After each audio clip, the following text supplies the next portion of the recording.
जनता ने जनादेश दिया है, कैसा लग रहा है, क्या कहेंगे? मुझे जिस दिन चुनाव लड़ने आए थे उसी दिन मुझे पूरी उम्मीद थी कि बक्सर के मिट्टी से जन्मे हुए लोग को समर्थन करेंगे लोग यहाँ। उस उम्मीद पर बक्सर के सभी मतदाता, सभी वर्गों, सभी धर्मों, जातियों के लोगों ने खरा उतरने का काम किया।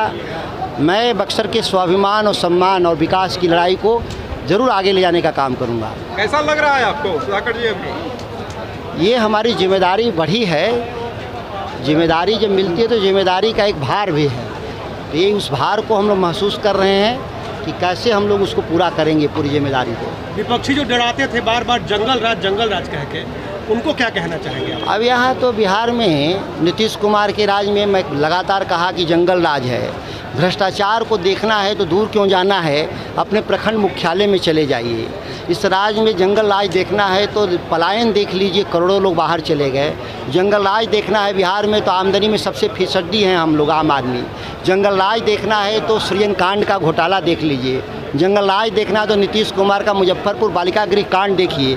तो ये जंगल राज के प्रतीक नीतीश कुमार अब हैं इस बिहार में, जो जनमत है वो। संसदीय क्षेत्र में जो भ्रष्टाचारी हैं उनको क्या समझेगा? केंद्र में भी आपकी पार्टी ने बहुत अच्छा किया है, इंडी गठबंधन ने, इसके बारे में इंडी गठबंधन सरकार बनाने जा रहा है। ये टीवी चैनल पे जो दिख रहा है उससे बेहतर परिणाम आने जा रहा है। जैसे कि मेरा ही परिणाम पीछे जा रहा था, इस तरह से कई जगह दिखाया जा रहा है। हम सरकार बना रहे हैं दिल्ली में। जीत का श्रेय किसे देंगे? जनता को। यहाँ एकदम संपूर्ण रूप से लोगों ने विश्वास किया, इसमें कहीं कोई शक नहीं कि बक्सर ने, लोगों ने अपने बेटा को चुना है। अब इस विश्वास के साथ कि हम उनके स्वाभिमान की लड़ाई लड़ेंगे। क्या प्राथमिकताएं होंगी आपकी? हमारी प्राथमिकताएं बहुत साफ है। सुशिक्षित, सुसंस्कृत और किसानों की आमदनी बढ़े, बक्सर समृद्ध बने।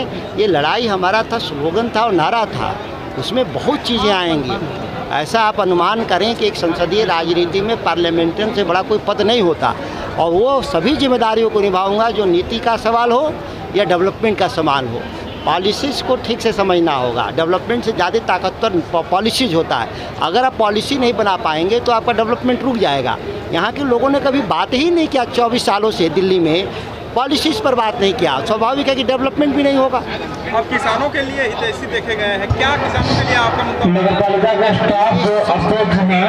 क्या माना जाए कि चौसा में जो ज्वलंत मुद्दा है वो सिंह सॉल्व कर दें? निश्चित सुलझाएंगे।